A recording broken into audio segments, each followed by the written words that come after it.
Hi, this is the show that answers the questions that expats, nomads, and full-time travelers living across the globe ask themselves every day. These insights and secrets are shared when we interview experts and authors from across the globe. Hello, everybody, and welcome to Nomadic Diaries. Today, it is my delight and pleasure to introduce someone whom I have known for about a couple of years. Her name is Vanessa Paisley. Hi, Vanessa. Hi, Doreen. Thanks for having me on your show. Oh, you're welcome. For the listeners' information, let me tell you a little bit about Vanessa. She is a trainer and a lecturer in the field of intercultural communication and English. She was originally born in Tanzania. That's fascinating. She grew up in the UK, but she actually lived and worked in Austria for 23 years and then repatriated to the UK 9 years ago. Now, this is a heads up for the audience. If we don't get to the topic of repatriation today, we will be having Vanessa back. Okay. Because she has a lot to say on the subject of repatriation, and I'm very excited to hear it. Wow. So Vanessa works in a cross-cultural study program for professional students from Austria and India. It's called Explore, XPLORE, India, and it takes learning beyond the textbooks. So she is a certified senior trainer. She helps new interculturalists like myself to establish their place in the world and market themselves. And she has 2 grown-up bicultural kids. She says one of her biggest challenges in life, which I can relate to, was helping them learn their maths in German. Yeah. Yeah, that was not easy, I have to say. We always say in our family, we're not the best at maths anyway. But when I was sitting around the dining room table in Austria, going through all this, algebra, and I thought, maybe I won't explain that in English, because if I do, then they're not going to understand the teacher in the Austrian classroom. Yes. It was way too much for me, I have to say. And that was the one thing that I found really challenging, especially having kids in another school system that's not your own, of course. But I found the maths very challenging. Also, the way it was taught, I found it quite difficult. So kids were kind of picked out of the class, told to stand in front of the blackboard or the whiteboard and work out the sums or equations in front of the class. And I found that quite terrifying, actually. Absolutely. Yeah. So I wonder if maybe that's a good place to start to talk about interculturalism and communication, because I have noticed in most of the cultures we have lived in, the learning piece, when you're in a different culture and you're hearing a different language and everything has to be translated. Tell us about the neuroscience. I know you're very interested in the mind and neuroscience, as I am. I'm a little curious. You're very studied in it. So tell us about, why is it different to learn in one culture than another, please? Okay.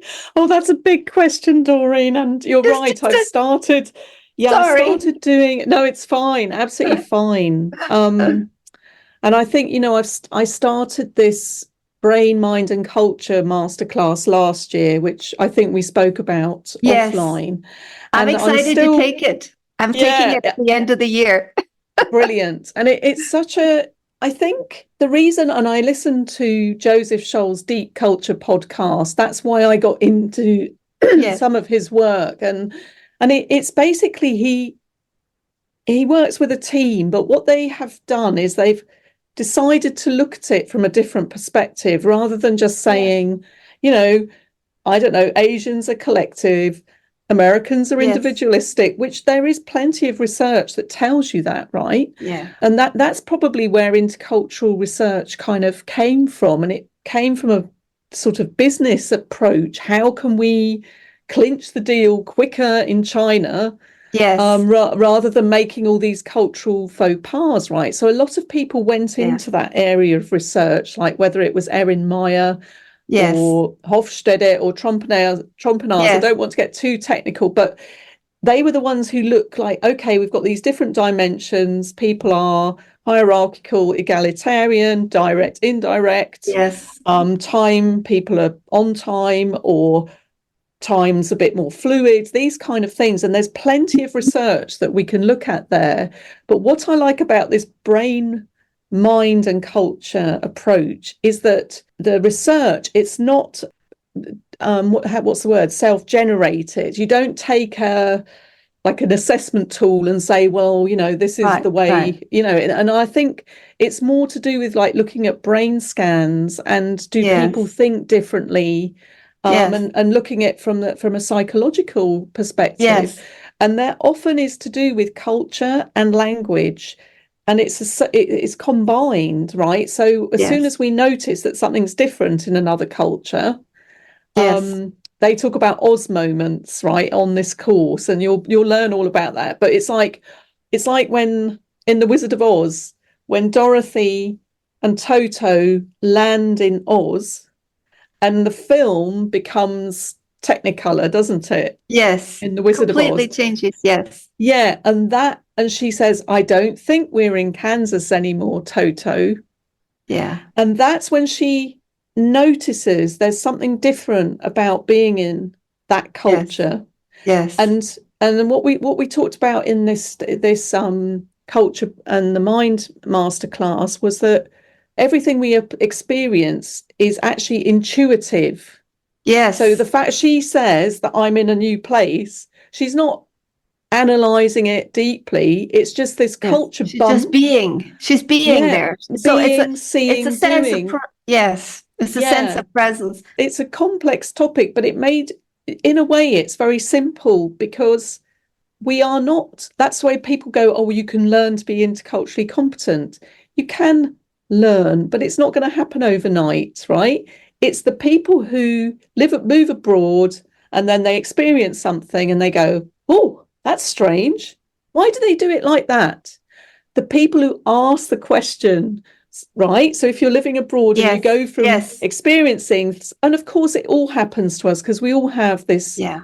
Yeah. bias, right? And culture Right. is embodied. It's not Yes. an entity, it's part of us. So when I go to the Yes. airport in another country, the first thing that highly irritates me as a British person is that people don't stand in a queue, Of course. right? And that's my Oz moment. That's when I go, Yes. okay, right, Vanessa, you're Yes. not in the UK anymore. So switch Yes. your cultural Yes. autopilot off. And I think Yeah. that's what we can do when we live in another culture. We can learn to experience the difference, say, why is it different? And if we look into the why and develop our cultural knowledge, then our intuition becomes bigger, and then we develop intercultural skills. So we're not always going, this is really weird, or I don't like this. It's learning to understand why it's different. And I think that's the thing of the nomads, living around the world. Not everybody goes into such a deep experience as other people do. But I Mm. think the more experiences we have a Mm. greater, it changes our sense of what's normal, and therefore we have maybe fewer biases. We're never going to get rid of bias because it's part of us, but I Yeah. think that's the Yeah. thing, and that's the thing about open-mindedness. And I think we can grow that. Just to say somebody needs to be open-minded to be successful and a successful expat isn't really enough, I don't think. Do you agree? I absolutely am with you, and making me laugh, laughing, thinking about myself when I was in Japan, and I remember getting on trains, and my husband didn't have to go up to Tokyo very often. We lived in Yokohama, but I remember when he did go up to Tokyo, he'd put one arm up, and there'd be a little old lady under the sockster, and then the other arm would be, and this little old lady here, and he couldn't ever put his arms down. And then if he picked up a foot, there was such a crush on the train of bodies that you Yeah. couldn't put your foot down. If he picked up a foot, he couldn't put his foot back down because it was so packed in. People with white gloves would pack in these people off the station into the train. Now, why is that important? For me, it's important because I remember thinking, but these people have a superpower. They're creating space in their head. Okay. How do I have to learn to do that? How Wow. do I learn to create space in my head so that I can tolerate the busyness and the density of Japan? Yeah. So See, that's kind that's of an Oz moment, isn't it? definitely, yeah. And that reminds me a little bit of when I'm in India, this karma thing, So if you ever go to an ashram, which is quite a spiritual place where you can meditate and get away from social media and things like this, there's karma yoga. There's usually a list of jobs you can do, whether Yes, it's washing the dishes or the watering the floors. flowers. Mhm. Yeah, and of course, my colleague in India said to me, karma, when you're next unloading the dishwasher, one of the jobs I really don't like, but I do it first thing in the morning. It's like, Vanessa, karma yoga, just be present and do it mindfully. And Yes, I yes, and I, if I'm in a good mood, I manage it. If I'm not, I'm just like, oh no, it's the dishwasher again. But I know what I mean. If you can turn some things into a space that's more enjoyable, and that's similar to your story in Japan, then it doesn't always have to become this job we complain about, I suppose. Yeah. yes. And I actually love living in other cultures. I prefer to live in a different culture outside of my own because I love to sort of try and observe and find those differences and dig into them if I can. And most of the time, I don't get an answer to the question why. And Okay. so I think that why may not be important, but Yeah. what is important and how is important.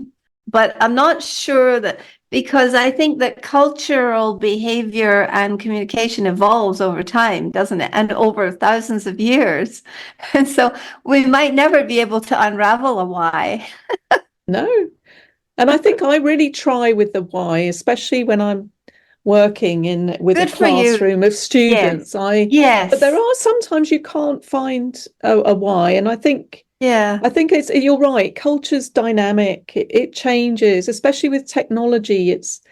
I think the youngsters I work with in India these days, they're very, very different to the people I worked with 20 years ago, and but the people are different here too. And I think sometimes if you can find the why, it creates great understanding Yes. for whether it's Yes. like for example in India my colleague he sometimes comes late to the lessons, and my Austrian students get very impatient and they're like, why? He's the boss, he should be on time. And he taught me so much because I asked him about it and he said, oh no, if you're the boss, you don't have to be on time because it means I'm busy, we've got a lot of work, it means Yes. I'm head of a successful organization. If I arrive early, my students will start worrying that this place is Yes. not doing very well financially. So it's totally the opposite. So I think those why stories are good, but there are other things Yes. I've experienced and I haven't worked out the why either. But I Yes. think you can try, and if you can't find out Yes. and you can't find Yes. somebody who can explain it to you, then it might just be a one-off thing you experienced. It doesn't have to be cultural necessarily.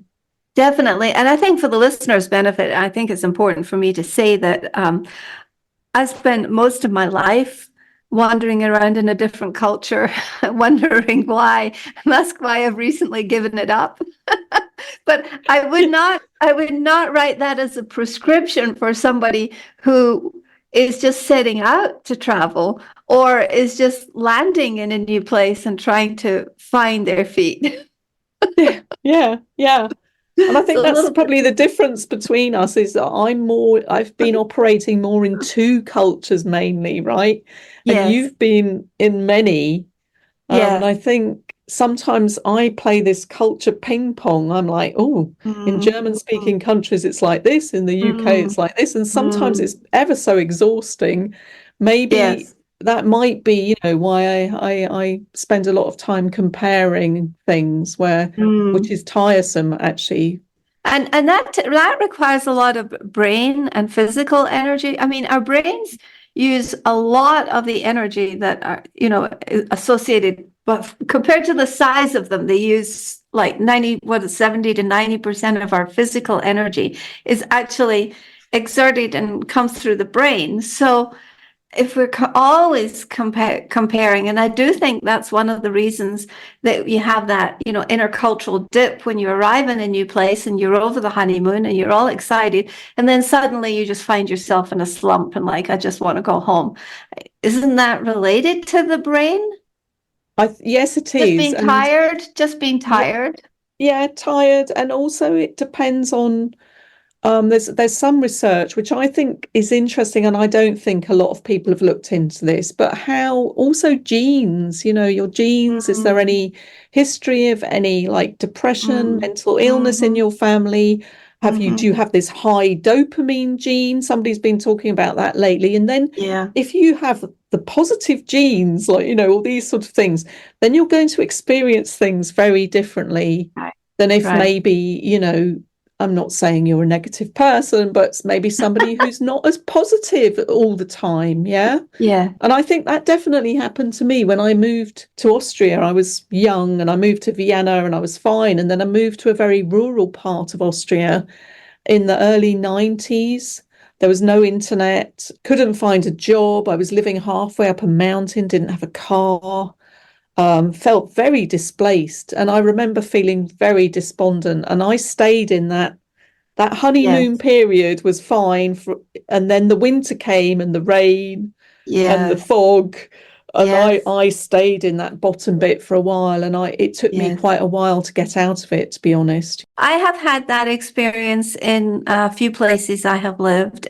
More significantly in Saudi Arabia, and I feel like we got a fabulous orientation and some not really intercultural training, but preparation for the culture. And I had already lived in the Middle East and spoke a little Arabic. And my expectation that I took there was like, oh, I can handle this. This is going to be easy, no problem. Well, that was one of the hardest. And in my book, Right Life in the Camel Lane, that's one of the things I struggled with for the first 5 years, was like my identity and who am I, and this is hard.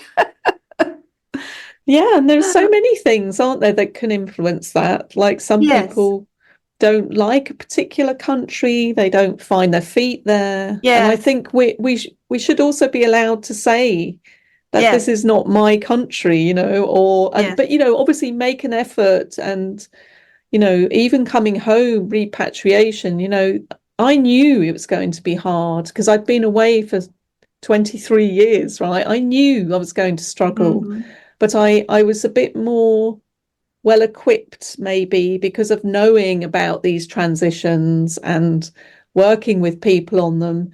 But I think it still was very, very hard coming back, just because I realized I'd had a quite more luxurious lifestyle living in another place, Home can be hard like that, I think. Home can be very difficult like that. In the context of your expertise, how do you see working in diverse workplaces? I know if you take Austrian students to India, and they get training, so that's a very diverse and different experience.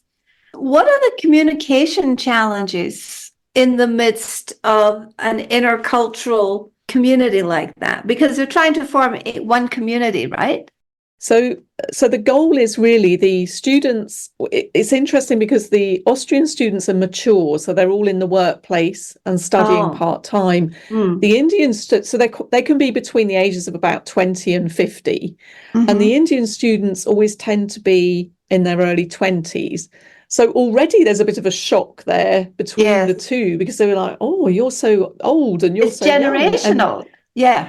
Yeah. And also there aren't as many mature students in India as in Europe, for example, right? So people tend to study, straight through from their undergrad to, let's say, a master's, and then they'll go into the workplace.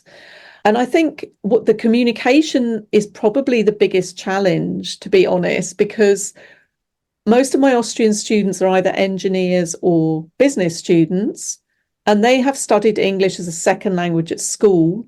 Some of them might work in English, some don't at all. Mm-hmm. And then I've got my Indian students who are very switched on with English. Obviously, they've been educated in English their whole lives. So it's a more operational language. Sure. And then you've got maybe that sometimes we've got like accent misunderstandings. So we have Yes. to basically we spend and vocabulary. So we spend quite a lot of time aligning that. Austrians being quite direct in their communication. Yes. Indians. Indians not being very direct in their communication. Me being British, I sit there as a sort of facilitator, which I quite enjoy that position because I can understand both sides of the communication quite well. Yes. But it's finding a way to communicate with each other, and by the end, they manage to do it. Sometimes my Indian students are a bit shocked how Austrian students aren't very respectful towards lecturers or professors, right? Because it's very egalitarian Austrian Yes. culture. And Yes. the Indians are very respectful towards me. Yes. So that can be a bit confusing. And also the way they work. So the Indians would like to get to know each other, Yes. their team. So they're always working Yes. in a team of 4, 2 Austrians, 2 Indians. They want to get to know each other. Yes. The Austrians, as soon as they know it's time to do the work, they open their laptops and they start typing like this. And the Indians are like, but we need to talk first, yeah? So you actually do in that field trip, you see there's a very many differences in working styles, but also communication, very, very hard. How long are these experiences, Vanessa? 2 weeks. 2 weeks. 2 weeks. And how much time do you spend aligning their listening and their vocabulary and the expectations? How much time out of 2 weeks do you think it takes to get to a place where they can start working together? I think it probably takes the first week. And the way we've organised it is there's lots of get to know each other opportunities in the first week. It's not all sitting in the classroom taking notes from, it's not like that. We go out together. I've got some good exercises to get them talking about their cultures because they're quite shy at first.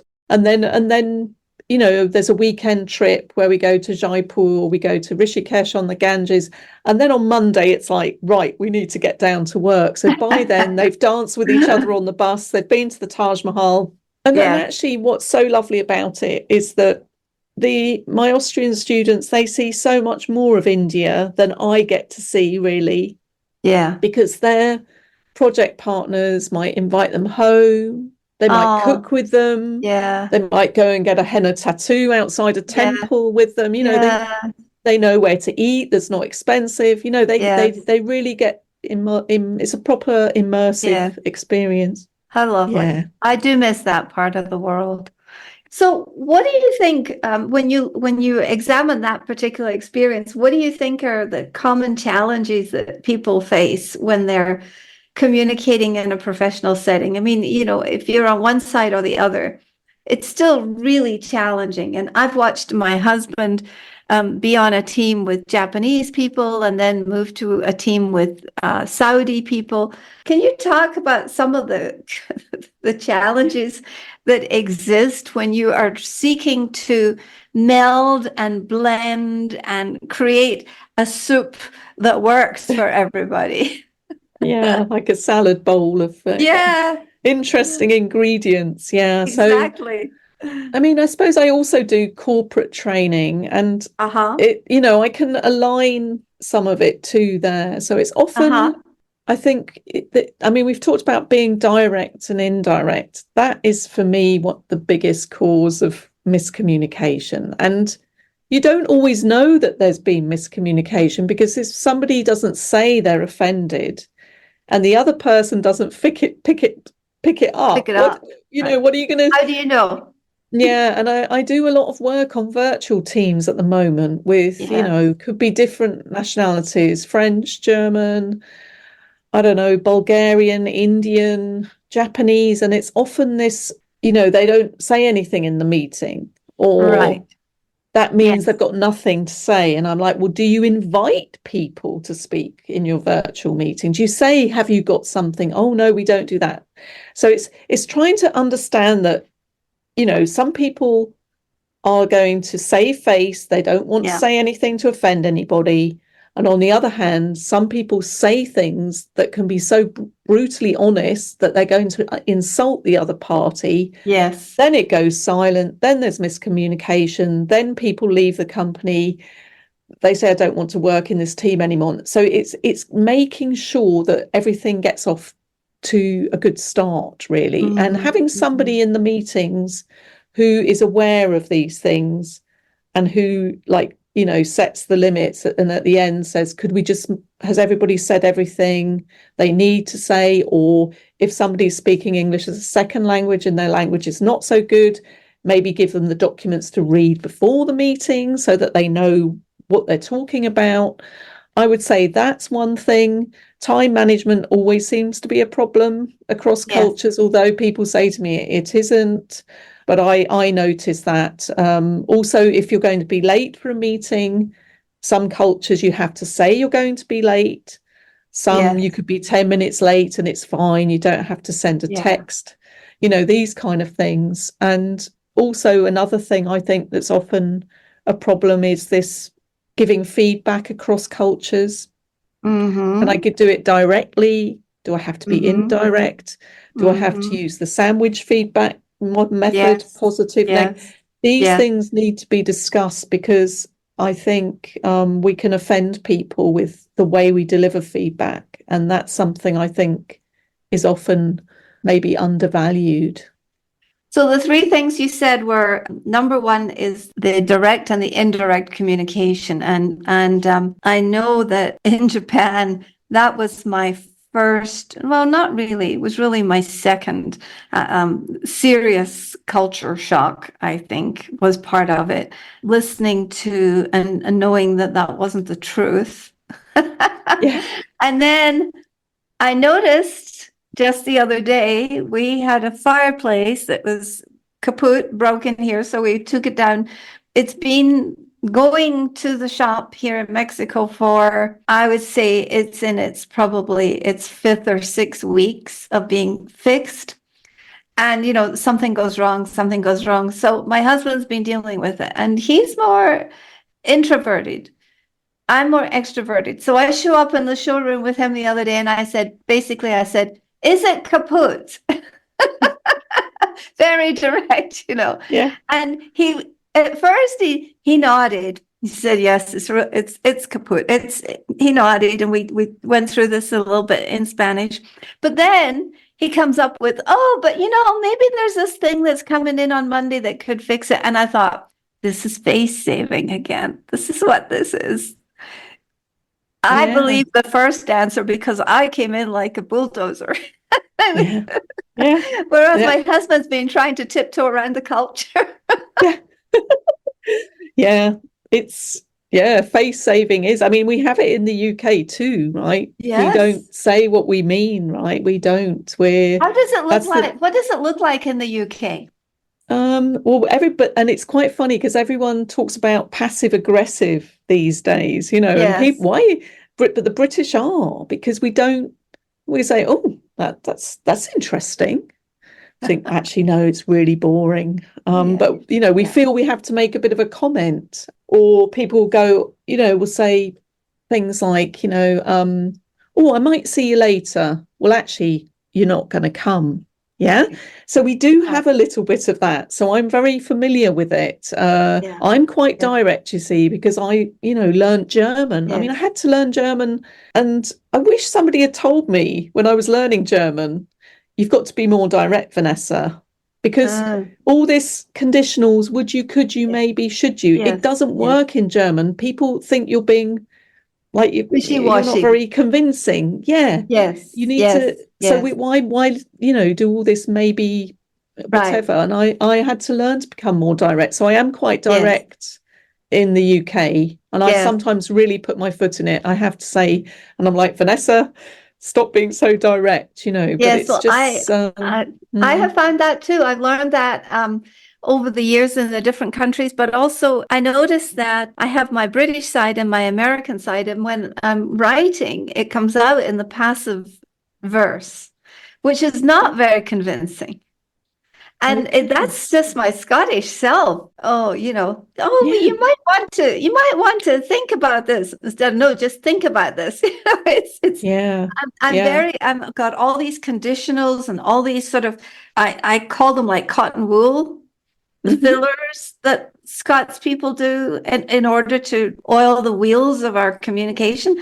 And that's just not necessary in the US. And so when American people evaluate my writing or anything I've done, number one, I use many more words. Exactly. And it's to do with politeness, you see, that is. And I think politeness is, you can say politeness isn't what it used to be, which is what I hear in the UK all the time. But politeness is definitely a value. It So is. this Yeah. thanks, sorry, always saying sorry, for Sorry. example. Yes. Non-stop. You stand Yes. on my foot and I say I'm sorry 5 Yes. times. And it's not my Yeah. fault. And my Yeah. daughter, she got so annoyed. Mummy, why does everyone say they're sorry all the time? It's so annoying when we first moved over.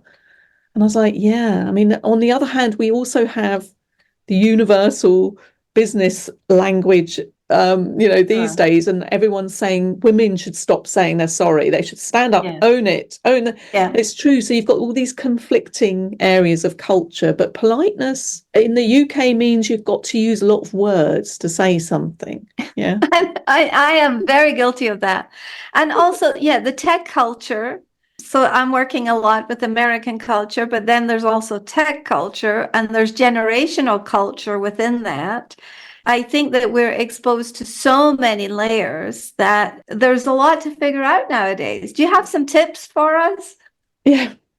I mean, I think that's the whole point. You can't just look at cultures as being these static things, and I Yeah. need a book on how to do business in America. Yeah. Maybe you'll find something on the internet. There are some good, Yes. US training courses, and I do you welcome to the UK. They're really good, but they're only a starting point, aren't Yes. they? So sometimes, if I'm working with younger people moving to the UK, they want very different information than a family, for Sure. example. So I Sure. think it's about thinking about what context am I going to be living in that Mm-hmm. culture? What Mm-hmm. do I need to know for myself to Mm-hmm. survive? But I still also believe that to truly understand a culture, we need to get beyond the Wikipedia, because I think culture you really experience when you're in a country, when you're on the Yes. bus, listening to a conversation, in the Yeah. shop, trying to buy Yeah. something, Yeah. going to school. That's where you're going to experience it. So I still think there's a lot more to culture than just Googling something. And if we had all become like more, I don't know, connected through the internet. We are connected, but do we understand each other? I think we don't understand each other as well as the global connection would let Yeah. us think we do. Yeah. Yeah. I think that's very wise. Yeah. You believe that we don't understand each other as much as the global connection seems to reflect back to us. Yes. That's I think very although, yeah, I wise. think the belief of the global village that was around in the Mm, 1990s, I don't mm, know. Are we a global village? mm, Do we mm. understand each other better? I'm not sure. I would hope so, but I'm not sure. Well, what my philosophy on that is that there are some of us that are my color of hair and have been around a very long time who actually have developed some skills. And my dream with this podcast is that we can share and share the skills and teach other people the skills so that they can go out and have a healthier intercultural experience. Yeah, I So I do agree. think that there are some of us who've been exposed to the global village for a very long time, and it ultimately seeps into your subconscious mind, where that's the way you believe you are, you see you are, you feel you are, and it's utterly in alignment. Yeah. And so I think it really requires a commitment for all of us to experience something like that. And you don't have to go to 9 countries to do it. Most people learn from one country. I just was a slow learner. Yeah. No, I think you're right. And I think, people like you and me, it's like I sometimes say we need more cultural bridge builders, right? We need people who Yes, build the bridges. we do. And I We think do. that's what we can do. And Yes. maybe we Yeah. even see like repatriating. I even look for ways of building those bridges within my community where I live, Yes. right? Because Yeah. I think sometimes if we've lived abroad and we go back home, we feel a bit displaced, we don't belong. But actually, we should see it as like living in a new place and trying to make Exactly. connections, connecting people. And I think as long as we do that and spread this awareness of otherness, Yes. there's not Yes. just one way of doing things, right? There are many Yes. ways of doing Yes. things. And I think we can definitely help spread that message throughout the world Yes. and try and get other people to see things from different perspectives too. Also, every human being has 6 mental faculties that we carry around with us. There's our memory, see if I can remember them. Memory, perspective, imagination, will, reason, and one other, and Okay. perception. And, you cannot control all of the aspects of being human as well as the intercultural, can you? No, I don't think so. No.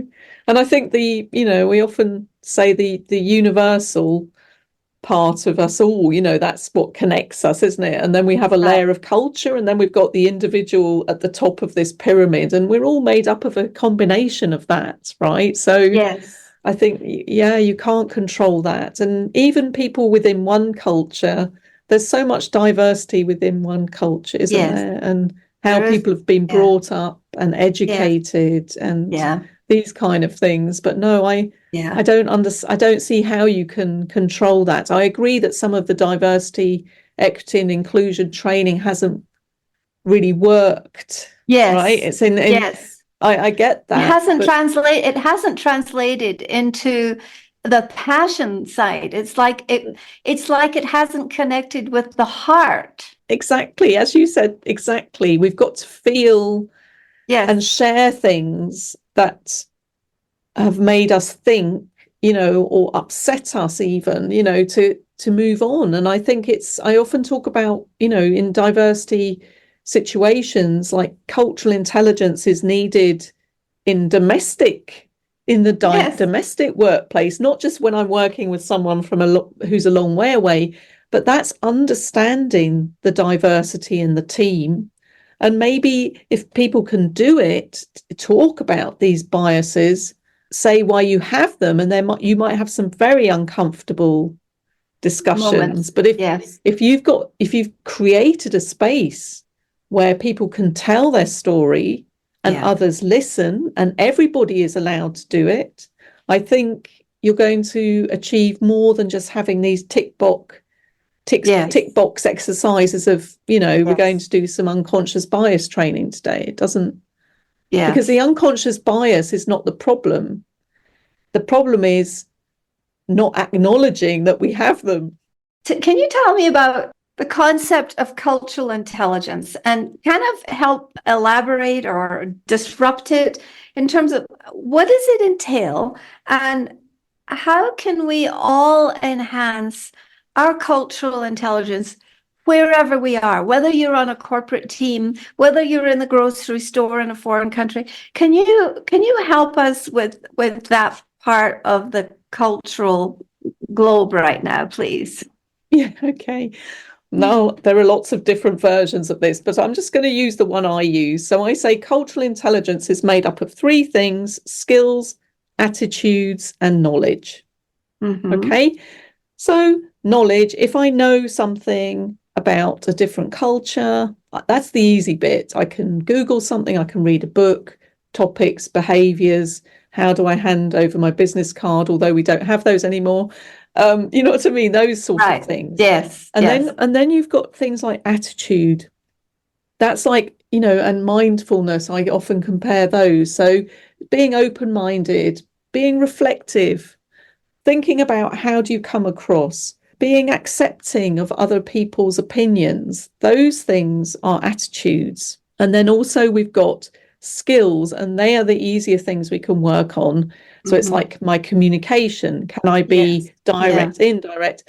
Or things like, am I good at making small talk? Small talk is so important in cross-cultural or intercultural scenarios, right? I've got to be able to build rapport. Things like, can I learn a language? I don't have to become fluent in a language. I could learn 2 or 3 words. Yeah. But some people don't see that as being important, right? They go, oh, I'm not going to learn. But actually, that's part of this cultural intelligence, is knowing that if I learn a few words, I'm showing respect towards another culture.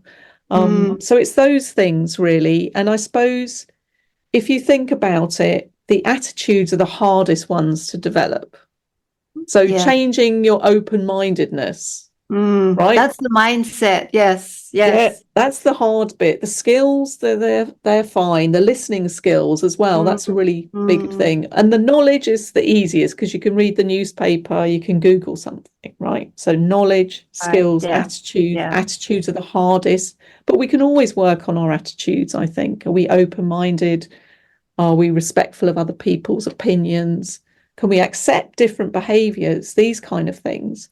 They're the hardest to change, but I think everybody can do it. And I think once you improve your own cultural intelligence, it improves your empathy in general and also your communication in your own culture.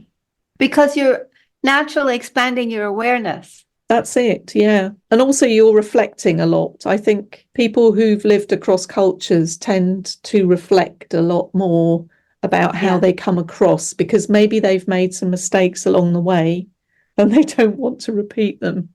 That's a very good point. So how does cultural intelligence play a role in enhancing their type of travel experiences? What would you say to our audience? Yeah, so I would say, go travel with an open mind. If you're going to live in a culture for a while, don't forget some of your good habits and behaviors that you've had at home, whether it's some form of sport or meditation or reading. Take that with you. Don't leave it at home and think, oh, I'm going to go and have a new life and leave all of that behind, because that's also really important that you develop some good habits while you're living or traveling, because I think that helps with your mental health. So that's a thing. But on the other hand, I will also say, go out, meet people, put yourself out there. If you don't like small talk, develop some small talk, because it's not small. I always say it's the beginning of a conversation. Yes. So I think be open, curious, ask questions, get to know people. Don't just these days we can spend a lot of time on social media or on connecting with people back at home. I think that's a bit of a challenge if you want a big experience. So it's about being open towards otherness, asking questions and being respectful towards other cultures, even if you don't really like something. And ask why a lot. Ask the question why a lot. Why is this so? What am I observing here? I would also add to that the balance maintaining your community back home. And as both of us have lived away from home for so many years, balancing, I think, our technical communities that now we can create, and then also balancing our one-to-one skills with people and humans that is not using tech. I think both of those are really important. So can you share any personal stories or insights from your own travels and your own vast experience of living overseas that can highlight the importance of cultural sensitivity? I remember when I first worked in India, and I suppose I was very in awe of all these different cultures and negotiating, because I was sitting between the Indian and the Austrian culture. Yes. And I remember once, my Indian colleague telling me that some plans had changed for the afternoon program. And I was like, oh no, change in plans. I was like, oh no, I've got 50 people I've got to inform that they've. So I went, and it was the tea break, and I went round to all my students and I said, really sorry, there's a change of plans. We'll be leaving at this time. And they were all in a really bad mood with me, to be honest. Oh. And then then 5 minutes later, my Indian colleague came up to me and said, oh, Vanessa, all the plans have gone back to the way they were. And I was like, oh no. So then I go around telling them, all my students, and they're like looking at me as if, is she competent? What's wrong with her? Yes. And I was really, this is a sort of situation I unpicked, but actually I was really upset about it. But what I learned from it was that in India, things change a lot. So what you have to do is hold on to information for longer before you share it with people. And then I wasn't stressed. I think I created a lot of stress by doing things in an Austrian way in India. Now I know. Yeah, I've learned to hold on to stuff you for are longer. being the Austrian in India, and it's important to be who you are, exactly where you are, and that's very interesting. Well, Vanessa, is there anything that you would like to advise or anything in conclusion that you would like to give to our travel-loving audience here when it comes to effectively navigating or appreciating different cultures while they are on their intercultural journey? Yeah, so I would just say, keep curious. I think curiosity is a good thing that accompanies us on our way. So asking questions. Also, it's our drive. If we're curious, we're going to take a lot more from our cultural travels, I think. And then, of course, find out the bits and pieces you want to know.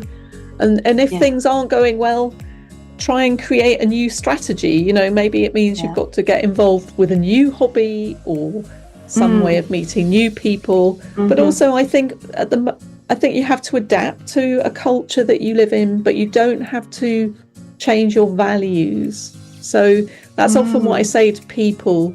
We talk about authentic adaptability. Adapt to the new culture to the best of your ability. If something goes against your values, you don't have to change your values, but you can change your communication, you can change your behavior, but remain true to yourself along the way. What great advice, and you heard it here on Nomadic Diaries. We'd love to just repeat that. Vanessa Paisley, who is with Paisley Communication, just said, adapt to a culture, but don't change your values, which is, I think, golden, very golden. Thank you so much for the conversation, for the fun and the great examples, and your brilliance in encapsulating what can be a very sometimes intellectual and heady subject. I'm trying to make it functional for people, make it approachable. So listeners, we hope you enjoyed this episode of Nomadic Diaries. We hope that you will like it, share it, and go to the website and maybe listen to another one day. Thank you so much for visiting, and thank you very much to Vanessa for your beautiful interview. Thank you. Thank you very much, Doreen. All the best.